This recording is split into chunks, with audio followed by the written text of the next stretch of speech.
Bonjour à tous et bienvenue sur le plateau de Bonjour chez vous. Aujourd'hui, notre thème du jour est comment garder espoir quand tout va mal. Bonjour à tous. Bonjour, chère Evelyne. Ça va, cher Michael? Ça va très bien. Un peu bizarre quand tu dis mon prénom, c'est rare. Ça va, ça va. Oui, c'est normal. En forme. Ok, bon, là pour démarrer cette émission sur les chapeaux de roue apparemment. Aujourd'hui, donc, nous allons nous adresser à ceux qui sont dans des situations compliquées, toutes sortes de situations. Parfois, on a vraiment l'impression que littéralement tout va mal. La journée s'enchaîne, les semaines s'enchaînent, les mois, les années parfois, et c'est comme tout va de pire en pire. Et on va voir comment faire pour trouver des solutions, comment se comporter quand tout va mal et puis comment faire en sorte que tout aille bien, surtout, parce que c'est ça l'objectif. Et nous aurons aussi une rubrique dans les coulisses. Ça fait longtemps qu'on n'a pas fait de rubrique dans les coulisses. Nous allons aller dans les coulisses de MCI TV. Et oui, mesdames et messieurs, t'es content, chérie? Ouais. Tu les connais, les coulisses? Non, on a hâte de découvrir. Et surtout, je vous le dis, mais ce ne sera diffusé qu'en fin d'émission pour garder le suspense, nous avons prévu un spécial bêtisier des émissions. Donc, je vous préviens, ça risque d'être assez drôle. Donc, ce sera diffusé en toute fin d'émission. Donc, ne manquez pas la fin de cette émission parce que je pense qu'on va bien se marrer. Même vous, les chroniqueurs sur ce plateau, ne l'ont pas vu. J'ai essayé de garder ça le plus secret possible, bien que Frank, tu as essayé d'aller le voir. Je l'ai vu un peu. Tu l'as vu même, hein, tu as triché. Ouais. C'est mal, ça. C'est mal. Très mal. Aussi, en tout cas, j'ai essayé de le cacher aux chroniqueurs. Et vous avez rigolé? Un peu. Les autres Non, aussi. j'ai pas vu beaucoup. En tout cas, on en parlera donc au fur et à mesure de cette émission. Et nous allons donc commencer tout de suite avec la pensée du jour avec Nadine.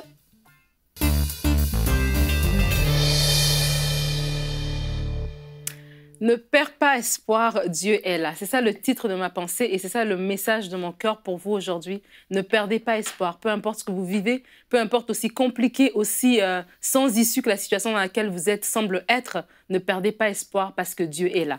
Et on va lire un texte ensemble dans 2 Corinthiens au chapitre 1, le verset 9 et 10. C'est Paul qui parle et il dit « Nous ne voulons pas, en effet, vous laisser ignorer, frères, au sujet de la tribulation qui nous est survenue en Asie, que nous avons été excessivement accablés, au-delà de nos forces, de telle sorte que nous désespérions même de conserver la vie.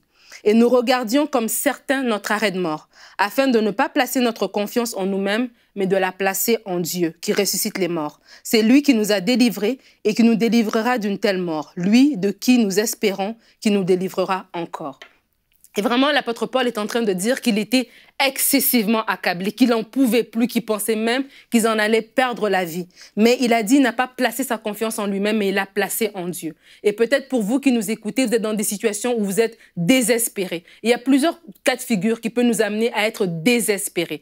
Comme par exemple des situations financières, des problèmes d'argent qui n'en finissent plus. Vous passez de chômage en chômage, de défaite en défaite, une maladie incurable, des problèmes de santé, des échecs répétitifs, un lendemain incertain. Il y a plein de situations dans la vie qui peuvent nous amener à un point où est-ce qu'on se sent comme si il n'y a plus d'espoir, on est au fond du trou. Mais vraiment, j'ai une bonne nouvelle pour vous, c'est que peu importe où vous êtes, si vous placez votre confiance en Dieu, Dieu va vous sortir de ce trou-là, Dieu va vous sortir de cette situation-là, Dieu va vous sortir de cet endroit où est-ce que vous avez l'impression qu'il n'y a que le fond, il n'y a plus rien, vous ne pouvez qu'aller vers le fond, mais Dieu peut vous sortir de tout ce que vous vivez. Et Paul a dit qu'il a mis sa confiance en Dieu. Et c'est vraiment un choix que de placer sa confiance en Dieu. C'est le seul moyen de s'en sortir, c'est le seul moyen de reprendre espoir alors qu'il n'y a plus d'espoir. Et quand on vit des situations difficiles, il y a la voix des circonstances. Nos circonstances parlent, elles crient même très fort. Et c'est important de savoir distinguer entre la voix de Dieu et la voix des circonstances. Vraiment de savoir faire le tri, parce que nos circonstances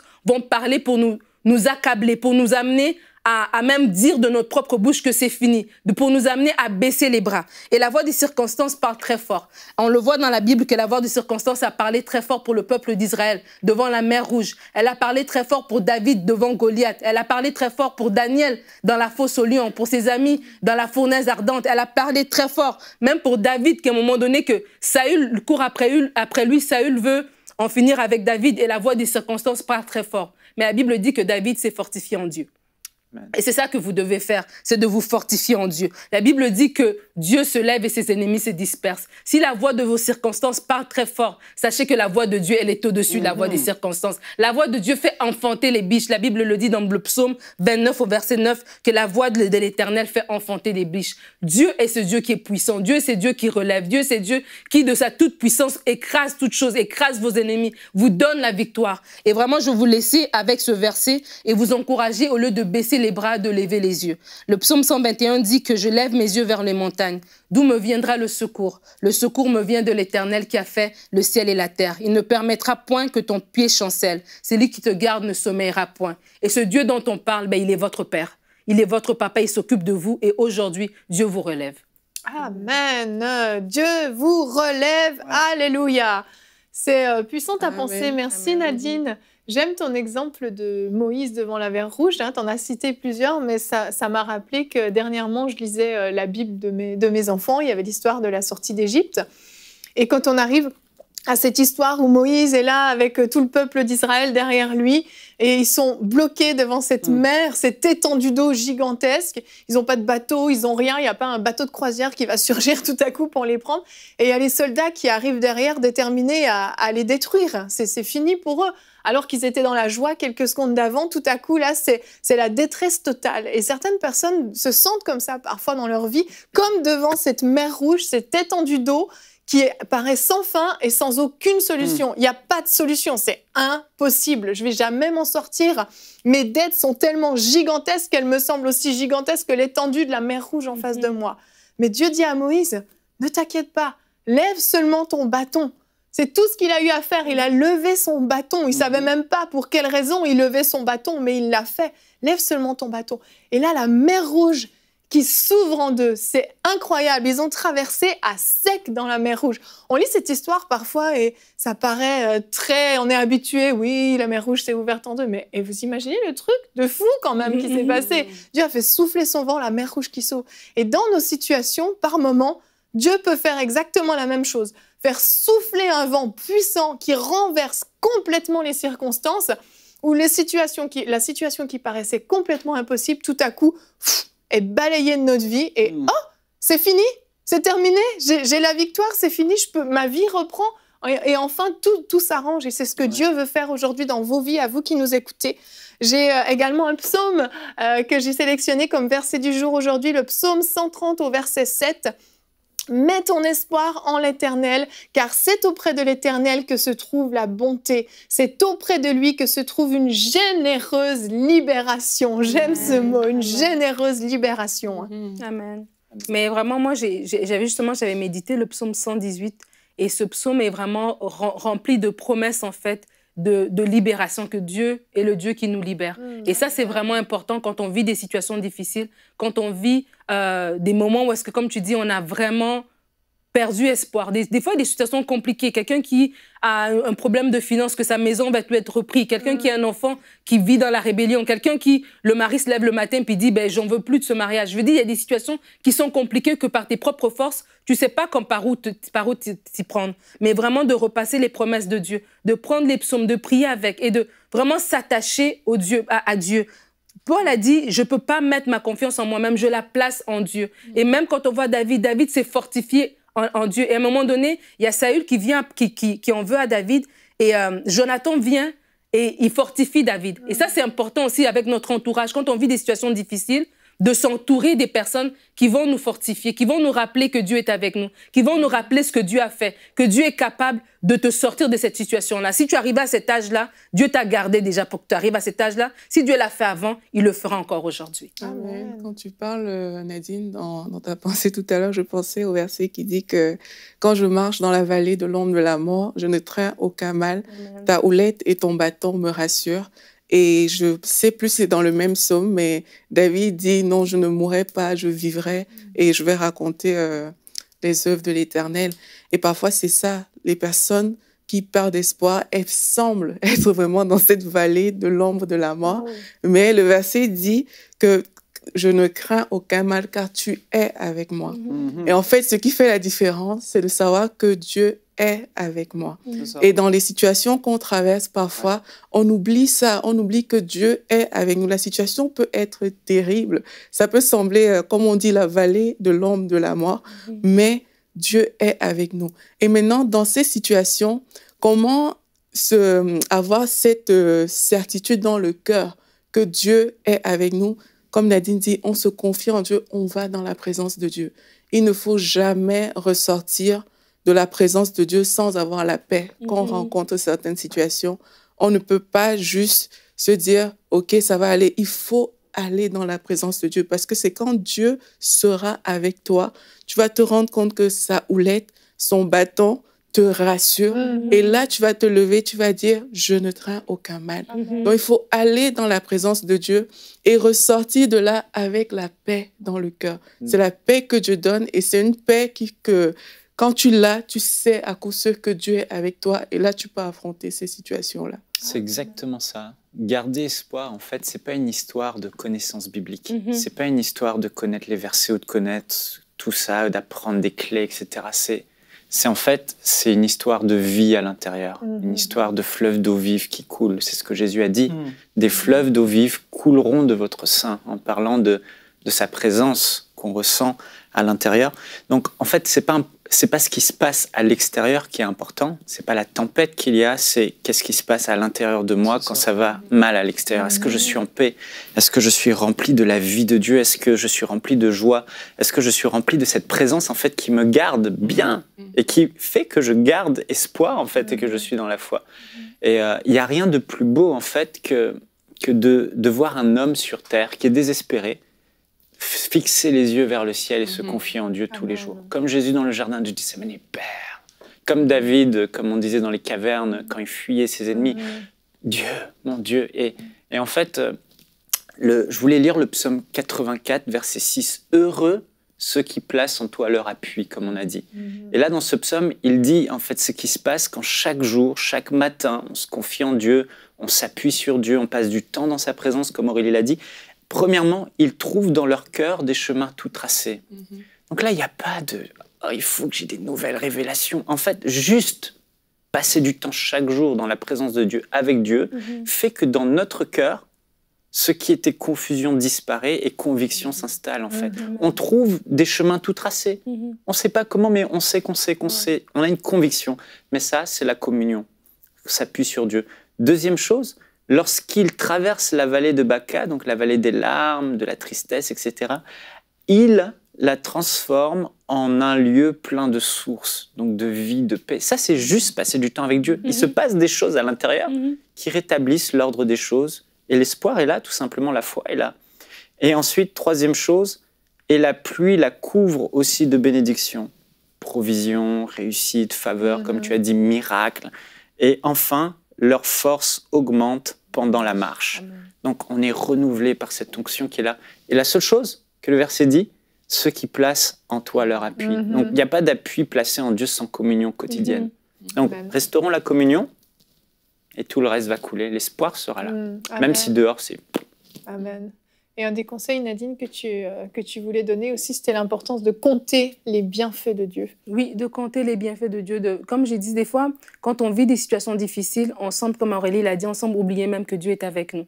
Mais vraiment de compter les bienfaits de Dieu, de vous regarder dans la parole de Dieu, l'intervention de Dieu. Comme tu as dit, le cas du peuple devant la mer Rouge, de voir que oui, le Seigneur a déjà fait. Je veux dire, sa renommée s'est accrue par l'accomplissement de ses promesses. Il l'a déjà fait. Oui. Et de voir que oui, mon Dieu, c'est un Dieu qui est tout-puissant. Et ce Dieu tout-puissant, c'est mon papa. Il prend soin de moi. Et dans cette situation-là, il va m'en faire sortir. Et de vraiment garder le cœur ouvert pour recevoir du Seigneur. Parce que des fois, on est tellement acculé qu'on a l'impression que Dieu est pour les autres. Et pour nous, il n'a plus rien en réserve. C'est comme si on a épuisé tous les bons, les coupons qu'on avait auprès de lui.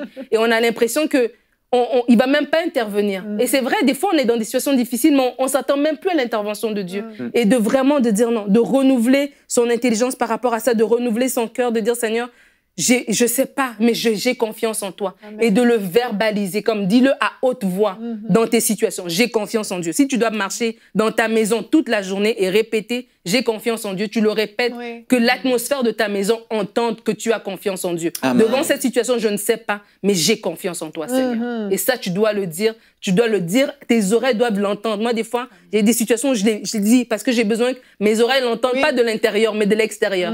Qu'ils entendent ma voix dire j'ai confiance en Dieu. Amen, amen. Amen. Changer l'atmosphère de la maison, c'est très fort, ça. Ouais. Il y a, évidemment, on parle de comment garder espoir quand tout va mal. Et puis, ça l'a été dit déjà, c'est juste de se rappeler des bontés de Dieu, de comprendre qu'il est là, qu'il a dit que jamais je vais vous les délaisser. Toutes ces choses-là sont là. Jésus même a dit justement à ses disciples, vous allez avoir des tribulations dans le monde, il va y avoir des choses difficiles, mais prenez courage parce que j'ai vaincu le monde. Amen. Jésus, il l'a déclaré. Mais ce que je veux apporter les gens à comprendre, on a parlé de Moïse dans la mer Rouge, et puis toi, Mika, tu faut peut-être t'en rappeler, le frère Roberts, de Héros de la foi, qu'on retrouve dans Héros de la foi, il avait dit une citation une fois, il avait dit en prêchant, « Je vous le dis, si Moïse n'aurait pas relâché sa foi lorsqu'il a levé ce bâton, rien ne se serait passé. Et tu fais « Wow, ça c'est puissant, c'est vrai, parce que oui, c'est une marche de foi qu'on vit. » Et puis quand tu regardes la définition de la foi dans Hébreux 11, verset 1, alors la foi, c'est une ferme assurance des choses qu'on espère et une démonstration de celles qu'on ne voit pas. C'est une ferme assurance des choses qu'on espère. Et puis, quand tu veux être dans la foi, il doit y avoir quelque chose que tu espères après, en fait. C'est un ingrédient de la foi. Ça doit faire partie. Tu dois avoir espoir en Dieu, espoir en son intervention. C'est pas juste ça, mais c'est un ingrédient de la foi. J'espère en Dieu et j'ai une ferme assurance qu'il va intervenir par rapport à la chose à laquelle tu espères. Et puis oui, on revient toujours à ça parce que c'est ce que Jésus a enseigné. Il avait dit, peu importe ce que vous traversez, ayez foi en Dieu. C'est-à-dire, c'est ça, accrochez-vous en Dieu. Dieu va intervenir. Et puis, on encourage les gens aujourd'hui. Rappelez-vous, comme tu l'as dit, Aurélie a parlé de marcher au travers de la vallée de l'ombre de la mort. Et puis, justement, Pasteur Donato, qu'on va recevoir cette semaine, prêchant à notre église hier soir, puis il a parlé de ce passage-là, justement. Il a dit, tu t'assois pas dans la vallée. Tu marches au travers. Tu ne prends pas une tasse de café dans la vallée. Amen. Tu traverses. Et puis, en traversant, le Seigneur va intervenir, c'est sûr et certain, avec sa houlette et son bâton. Et puis, tu dis non, fais juste espérer. Et puis, pour les personnes qui vivent des moments difficiles, il y a différents niveaux. Hein. Il y en a qui font face à des trucs géants aujourd'hui. D'autres, c'est plus... Mais peu importe ce que vous traversez, c'est de garder espérance en Dieu. Et vraiment avoir foi en lui qui va intervenir. Et c'est tout simplement ça. Et c'est facile de le dire. Des fois, c'est autre chose de le vivre, mais on est appelé à le vivre. C'est le combat de la foi, c'est la vie qu'on est appelé à mener, puis on veut voir Dieu intervenir, c'est comme ça que ça va se passer. Amen, amen. Avant de passer à la rubrique dans les coulisses, Nadine, si tu veux bien, prier pour ces hommes, ces femmes qui nous écoutent. Et oui, dans ma vie, tout va mal, mais pour les booster dans leur foi et prier pour leur situation. Seigneur Dieu, merci pour ta parole. Merci pour ces moments que tu as pu déverser ta parole. Et Seigneur, je prie pour les personnes qui nous écoutent en ce moment, qui vivent des situations difficiles, qui sont dans la vallée de l'ombre de la mort. Mais Seigneur, comme on a dit, je prie qu'ils prennent conscience dès maintenant qu'ils ne doivent pas s'asseoir dans cette vallée, mais se lever et marcher. Et toi, tu es celui qui change la vallée qui part de la vallée de Baca pour amener dans une vallée où coule l'eau. Seigneur Dieu, je prie que vraiment tu puisses amener ces personnes à traverser ces moments difficiles, à arriver à un point où est-ce qu'ils disent oui, ils ont vu la main de l'Éternel agir dans leur vie. Seigneur Dieu, je prie que ces personnes puissent se lever, que vraiment ta main puissante puisse agir dans leur vie et que eux soient une source de témoignage, une source d'affermissement. Comme tu as dit à Pierre que tu as prié pour lui et qu'il aille affermir ses frères. Seigneur Dieu, je prie que ces personnes se lèvent et qu'ils voient ta main puissante qui agit. Tu es celui qui se lève et ses ennemis se dispersent. Seigneur Dieu, je prie que ces personnes puissent saisir l'autorité que tu les as donnée par Jésus-Christ et qu'ils puissent se lever dans les situations qu'ils vivent. Et comme ta parole le dit dans le psaume 118 au verset 10, que les ténèbres m'environnaient, mais au nom de l'Éternel, je les taille en pièces. Et je prie que ces personnes se lèvent et qu'ils taillent en pièces tous les ennemis qui sont autour d'eux au nom de Jésus. Amen. Amen, amen. Yes, Nadine, yes. On va passer maintenant à un thème un petit peu différent, notre rubrique dans les coulisses. Donc, je vous invite avec moi, chers téléspectateurs, à venir faire un petit tour dans les coulisses de MCI TV.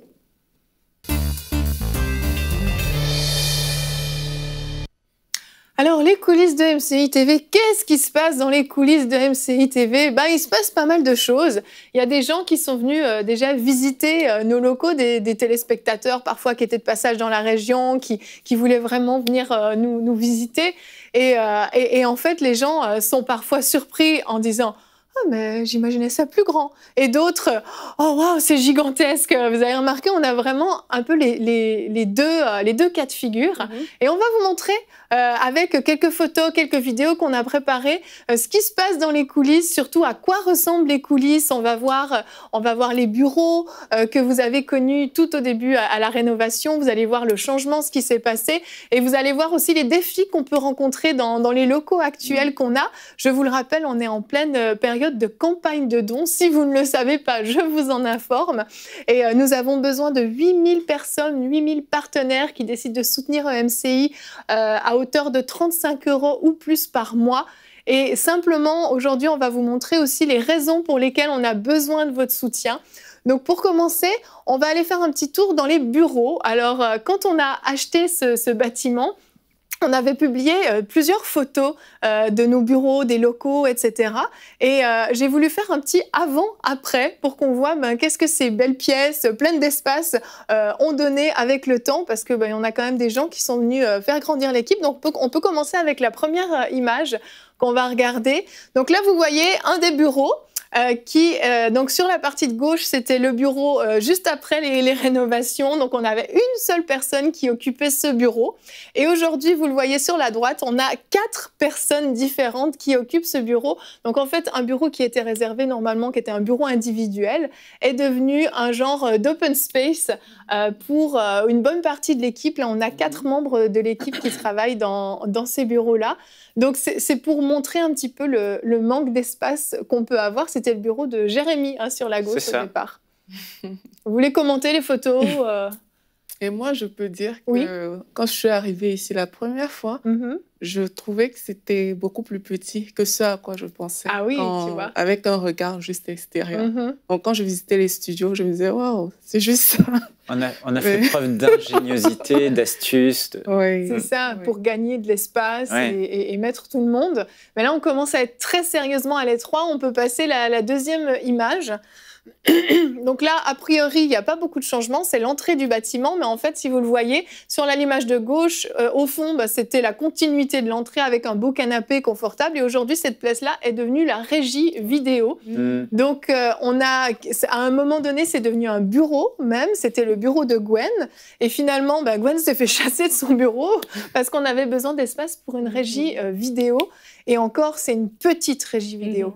Frank, toi, tu y travailles souvent dans cette régie quand même? C'est petit, c'est sûr qu'il faut plus grand. Et puis, comme que tu disais, c'est que pour MCI TV, c'est une télévision internationale.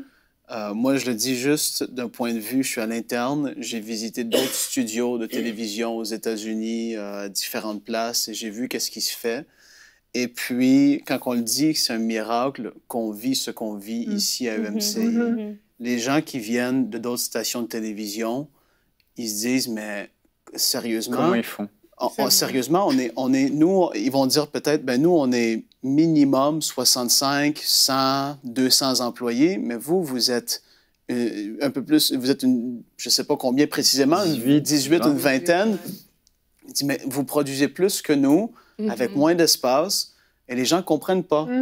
Et c'est miraculeux ce qui se fait ici en termes de quantité et d'efficacité. Et puis, c'est une inspiration pour les personnes qui viennent parce qu'ils font « wow ». Mais le but et l'idée de cette campagne, c'est qu'on ne peut plus. C'est saturé. Là, c'est même pas ce serait agréable. Non, c'est saturé. L'endroit est rempli à craquer. La régie est trop petite. Des fois, il y a 3-4 personnes pour certains temps. Ils sont tout coincés. Je veux dire, c'est ça, c'est la télévision de la francophonie. Et puis, les gens doivent comprendre que là, leur télévision a besoin de plus. Et c'est pas un luxe, c'est une nécessité. Fait qu'on voit les bureaux, autant pour les bureaux, les travailleurs, les employés, entre guillemets, qui font du montage, toutes sortes de choses, que point de vue studio TV, c'est ça. Il faut penser à autre. On peut afficher une autre image. Donc là, c'était sur la gauche le bureau d'Annabelle. Donc on avait un bureau individuel qui est devenu sur la droite le bureau de tout ce qui est comptabilité. On a même un programmeur qui s'est installé parce que ce programmeur-là, Nathanaël, on pense à toi, n'a pas de bureau. Actuellement, il est sans bureau fixe. Donc il se déplace d'un bureau à l'autre pour pouvoir programmer. Donc c'est pour dire, quand je dis qu'on manque d'espace, c'est pas une blague. C'est assez fou, mais quand il y a des absents, il va dans le bureau de l'un ou de l'autre. Mais dans quelques semaines, moi je lui ai proposé d'aller dans la cave. Il semble étudier la possibilité. Quand je suis en mission, je dis tu peux prendre mon bureau. Ben oui, c'est ça. Mais actuellement, c'est vraiment ça. C'est pas une blague qu'on vous fait, c'est vraiment ça. On a vraiment un programmeur qui n'a plus de bureau du tout. Mais les dédoublements de bureau, c'est assez fréquent. Moi, je prends ton bureau. Exactement. Quand tu viens, t'es dans mon bureau. Oui, je prends ton bureau. Et puis, on a besoin d'espace et on a vraiment besoin de... On a tellement de choses, comme Frank l'a dit. On est la télé francophone chrétienne pour toute la francophonie. Oui. Et c'est vraiment... Il y a vraiment matière à investir pour que le royaume de Dieu avance. Et vraiment, c'est une grâce. Et c'est bien parce que les gens... Ça combine bien ensemble et tout, mais c'est vrai que ce serait bien que chacun ait sa place assise. Ben oui, absolument. On peut regarder le prochain visuel. Ici, donc, on avait sur la gauche une salle de conférence qui n'est pas restée salle de conférence très longtemps. Je ne sais même pas si on a fait une réunion dans cette salle de conférence. Elle me manque, cette salle. Il y en a eu une réunion, je pense. Il y a eu une réunion, peut-être. Quand on est rentré dans le bâtiment, je tenais tellement à cette salle. Je me suis dit, on va avoir notre salle de conférence. Bon, on a dû la sacrifier, la mettre sur l'autel. Absolument. Pour une salle de doublage. Oui, c'est ça. C'est devenu une salle de doublage. Donc, la pièce a vraiment rétréci. Et on a donc Martine qui fait du doublage avec une bénévole qui vient nous aider de temps en temps. Donc, ce bureau est pleinement saturé totalement.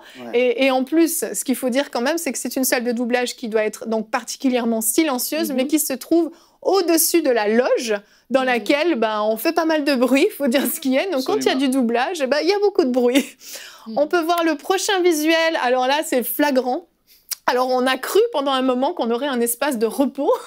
On a été bien naïfs. Repos, prière. Repos, prière. On a fait quelques prières quand même dans cette pièce-là, quelques fois. Mais c'est vite devenu un open space aussi qui est plus que complet. Même une des imprimantes se retrouve par terre, c'est pour dire. Ouais. Et puis, encore là, même, c'est par rapport à où est-ce que EMCI va.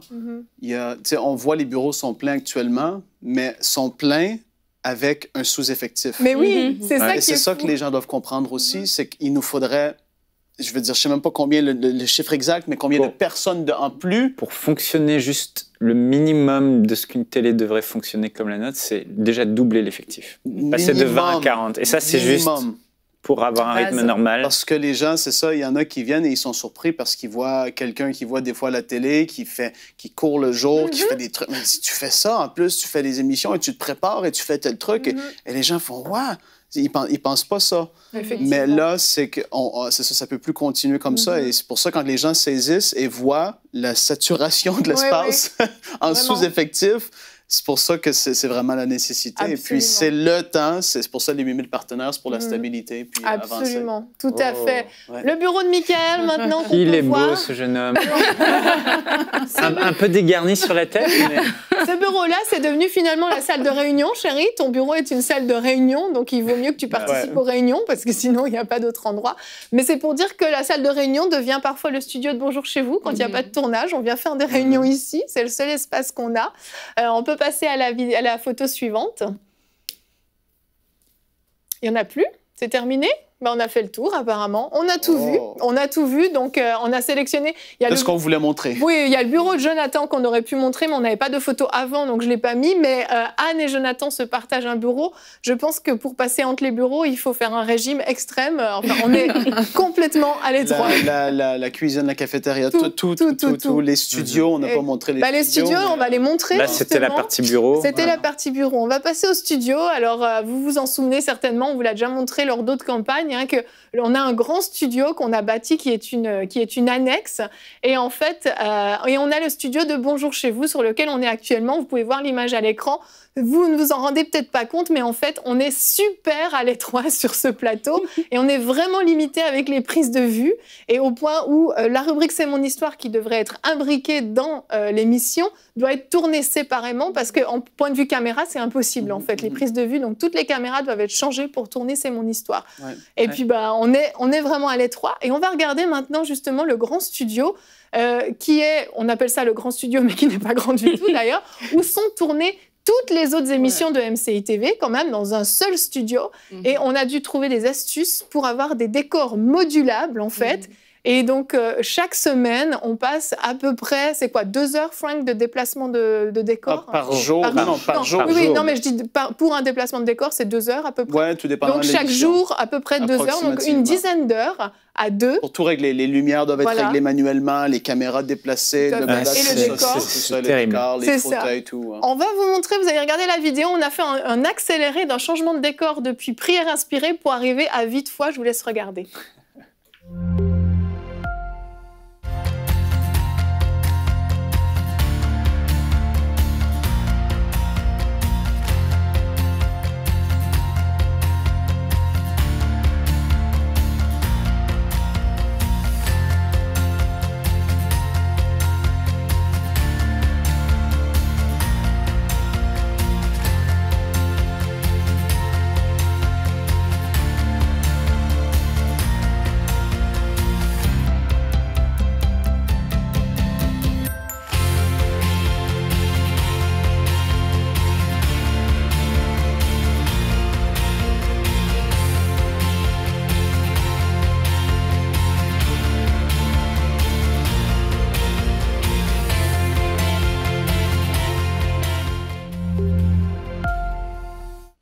Alors, vous voyez là, vous avez vu un accéléré de 2 heures de travail à 2. Donc, c'est...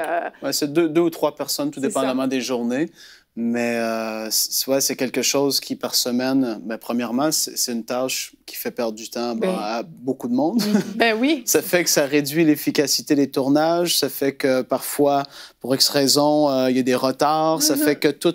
Et puis, rouler comme on fonctionne ici, fonctionner comme on fonctionne, c'est que la majorité des studios TV ou des stations TV que tu vas voir, un Prière inspirée va être tourné le lundi, l'autre le mardi, l'autre le mercredi et tout ça. Et puis nous, on fait des blocs de 5 émissions par jour. Exactement. Et juste ça, pour la majorité des animateurs de TV, c'est impensable. Faire 5 émissions de 30 minutes dans une journée, c'est énorme. Et c'est vrai que ce l'est. Et tu vois pas ça. Chez vous, c'est 40 minutes plus une rubrique. En plus, dans une journée. C'est des tournages qui commencent à 8h30 le matin, qui se terminent à 18h le soir. Ouais, exact. Bravo, chérie. J'espère que ton mari te prépare les repas le soir. Mon mari s'occupe de mes enfants. Vous voyez comme il attire l'attention. Oui. Mais c'est vrai, Frank. Le studio, c'est que le studio, puis pas juste ça, c'est pas une question juste de manque de temps, c'est qu'à un moment donné, les choses doivent évoluer. Voilà. Et tu le vois dans le monde, les choses évoluent, la qualité, tout.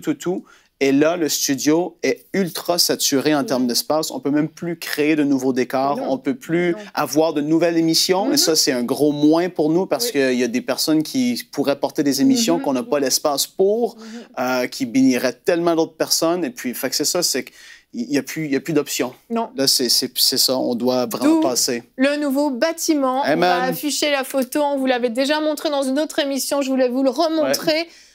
Tu me disais, Frank, l'espace supplémentaire, c'est combien de fois plus grand qu'ici? C'est 10 fois plus grand au complet. Oui, bureau, espace bureau, studio, c'est 10 fois plus grand que ce qu'on a ici. Là, on arrondit, c'est ça. Donc, ça veut dire des nouveaux décors pour les émissions, c'est ça? Nouveaux plateaux, des nouveaux décors, oui, c'est ça, visuellement, pour chaque émission. Chaque émission va avoir son plateau qui va pouvoir être plus interactif. Ça va être moins juste du assis, ça va pouvoir bouger plus. Double tournage en parallèle. Oui, exactement. Il va y avoir 2 régies, donc on va pouvoir tourner 2 émissions le même jour, ce qui va vraiment augmenter l'efficacité. Beaucoup plus de place pour le personnel, des open space super agréables pour qu'il y ait plus de personnes qui puissent justement rejoindre l'équipe parce que, comme on a dit, on est dans le sous-effectif. Pour tout ce qui est montage, post-production, habillage, doublage, on a des dessins animés à doubler, il y a des héros de la foi et autre chose. Il y a vraiment il y a du travail à être fait, mais c'est ce bâtiment-là, c'est ça qu'on a trouvé. Et ça, c'est une fois qu'il va être rénové, justement, il va ressembler à ça. C'est ça. Actuellement, c'est un entrepôt vide. On doit donc absolument tout refaire à l'intérieur, y compris l'isolation, etc. C'est vraiment... Il y a en gros, on a des murs et on a un toit. Mais pour le prix, c'était pour l'espace qu'on a et pour le prix, c'est beaucoup moins cher que de bâtir à partir de zéro. Et ça, les gens doivent le comprendre, c'est que construire à partir de rien, ici où ce qu'on est, au Canada, c'est beaucoup, beaucoup plus cher qu'acheter quelque chose comme ça qui est déjà vidé et on a juste à construire à l'intérieur ce qu'on veut. Donc ça, c'est génial pour ça. Et puis, on le rend à notre goût, puis à l'image de MCI, et puis après ça, les studios et décors et tout ça. Ouais, exactement. C'est un bon deal. C'est un bon deal qu'on a eu, tout à fait. Et donc, on va regarder une petite maquette de grand plateau dont on vous parle quand même depuis le début de cette campagne, avec du public. Donc, vous voyez là, on voit les banquettes noires à droite et à gauche de l'image qui sont pour le public. Et puis, donc, c'est juste une idée, hein, ça ne ressemblera pas forcément à ça. Ce sera mieux. Ce sera mieux, chérie, t'as raison. Mais c'est pour vous donner une idée d'une émission avec public. Ça n'a pas l'air grand, la vue comme ça, mais en fait, c'est une très grande pièce ici, actuellement, ce serait impossible de faire une émission avec public. Au tout début de MCI TV, on avait essayé de faire une émission avec public, mais c'était impossible. C'est sûr que ça va amener Hosanna aussi dans une autre dimension. Hosanna pourra être fait là, on va pouvoir accueillir des orateurs internationaux, on va vivre des moments aussi. L'avenir, c'est pas que la télé linéaire, hein. L'avenir, c'est le YouTube Live, donc les événements live sur YouTube. Donc là, on va pouvoir vivre ensemble des moments live event sur YouTube. Exactement. Et le diffuser dans les nations. Et ça, c'est génial. Donc voilà, vous avez vu un peu nos besoins et comme on vous l'a dit, hein, c'est juste une partie de ce qu'on peut vous montrer de notre quotidien en fait et du manque d'espace qu'on peut avoir. Et c'est un vrai défi, c'est un vrai problème que quelqu'un justement comme Frank, tu es quand même chroniqueur dans Bonjour chez vous, animateur de Héros de la foi. En plus de ça, tu es réalisateur en régie et tu vas déplacer justement les décors, etc.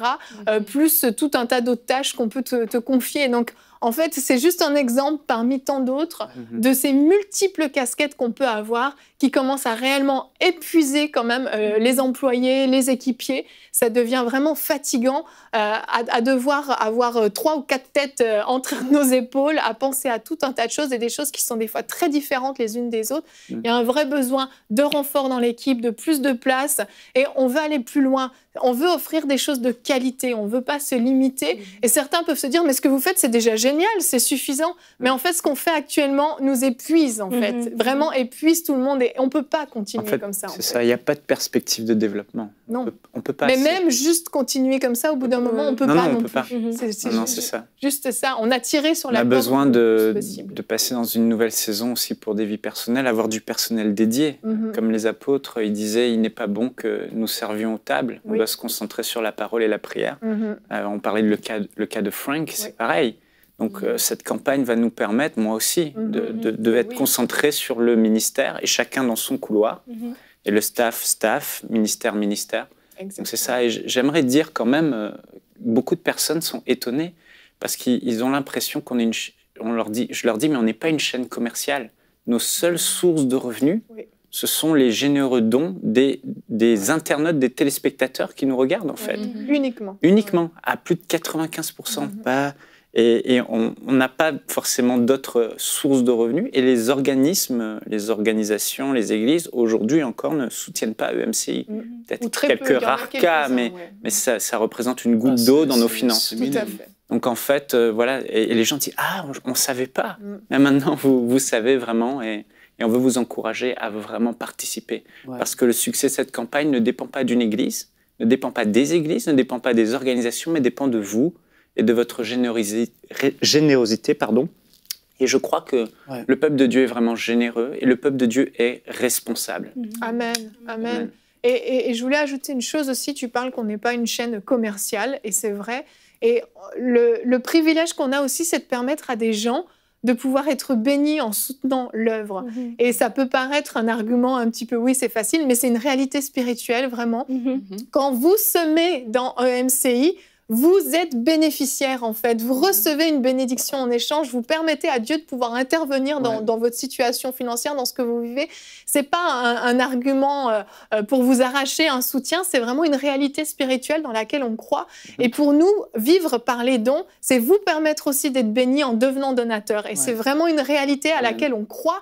Et on prie régulièrement pour nos donateurs parce qu'on croit réellement que vous êtes bénis en retour. Vous semez dans cette bonne terre qui est l'œuvre de Dieu. C'est pas l'œuvre des hommes, c'est pas notre œuvre, c'est l'œuvre de Dieu réellement. Et ça, on s'en souvient toujours. Et quand vous semez dans cette terre, vous êtes bénis en retour. C'est vraiment un principe qu'il faut saisir. Donc, si vous voulez devenir partenaire, je vous invite à vous rendre sur emcitv.com/8000. C'est bien ça? Oui. Et puis, les 8000, là, on a parlé du bâtiment. On a voulu se focaliser sur ça. Mais les 8000, c'est pas juste pour le bâtiment. C'est même juste tout simplement couvrir la diffusion. Puis il y a des gens qui regardent en Nouvelle-Calédonie, au Togo présentement, en Côte d'Ivoire, peu importe où ce que vous êtes. Tout ça, ça coûte, je ne sais même pas combien de dizaines et de dizaines et de dizaines de milliers d'euros par mois, de dollars. Il faut comprendre que ce n'est pas juste le bâtiment, il y a tous les autres aspects de MCI qui doivent être couverts par les 8000. C'est super important. Et nos projets annexes en plus de EMCI Conférence, EMCI Académie, dont on ne parle pas aujourd'hui, mais qui, c'est certain, c'est pour aller plus loin. C'est pour nos besoins actuels et pour aller plus loin. Et avant de terminer cette émission, je vous l'avais promis en début d'émission, je n'ai pas oublié, nous avons concocté un petit bêtisier, des choses que vous ne voyez pas toujours dans les émissions parce qu'on a dû malheureusement les couper. Je vous laisse regarder le bêtisier de MCI TV. Est-ce que je fais des choses simplement pour gagner l'acceptation?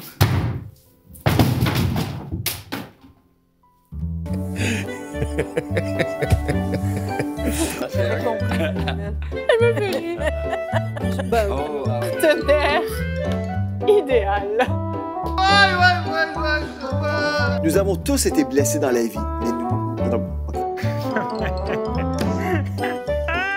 mais Mais Jésus est une béquille.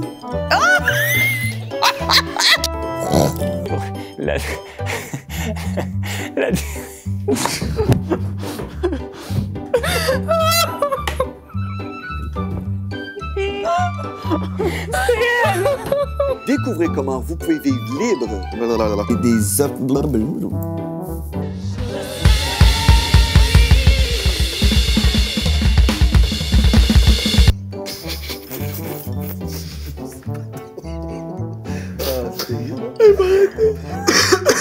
Anthony, tu peux garder les vidéos, ça peut être bien un jour pour un best-of. Pouvoir prendre autorité, prendre vraiment la puissance. Alors, je précise une chose, le compteur ne s'est pas mis en marche. Alors, j'étais tenté de continuer ou pas? 9, 8, 7, 6, 5, 4, 3. Comment dire, le moment du silence. Solide.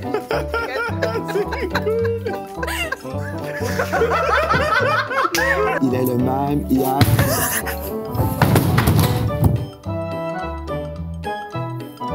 Mais avant de commencer, j'aimerais que nous chantions ensemble. Alouette, gentille alouette. Ah, c'est pas vrai. Dansez loué pour Jésus.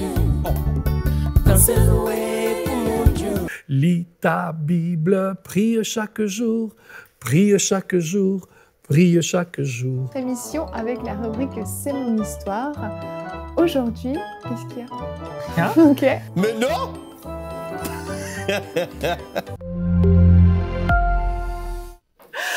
Voilà ce qui se passe aussi. On n'a malheureusement pas tous nos fous rires parce que Frank, tu es un spécialiste du fou rire, en tout cas sur Bonjour chez vous, particulièrement dans l'émission 5 de la journée. La fatigue se fait sentir. Ben, en tout cas, on a du bon moment et vous le voyez, il y a des bouts de décor qui peuvent tomber parfois. Et oui, ça aussi, ça fait partie du jeu. En tout cas, je vous remercie à tous de nous avoir suivis. Merci à tous ceux qui sont déjà partenaires, ceux qui décident de devenir partenaires. Vraiment, nous vous bénissons et nous sommes ravis de vous compter avec nous dans notre équipe. Je vous le rappelle, pour devenir partenaire, emcitv.com/8000. On se retrouve demain. Notre thème sera comment faire pour comprendre la Bible. Et nous aurons la rubrique Conseil du coach avec le pasteur Donato Anzalone qui nous dira comment bien interpréter la Bible. Alors on se retrouve demain. Passez une merveilleuse journée et bonjour chez vous. Savez-vous que EMCI a besoin de 8000 partenaires mensuels pour entrer dans une nouvelle saison? Je veux vraiment vous encourager à chacun de vous, si vous ne l'avez pas déjà fait, à devenir partenaire avec EMCI pour qu'on puisse voir cette belle œuvre porter beaucoup plus de fruits dans toutes les nations francophones. Dès maintenant, donnons pour faire entrer EMCI dans une nouvelle saison. Pour faire votre don, rendez-vous sur emcitv.com/8000.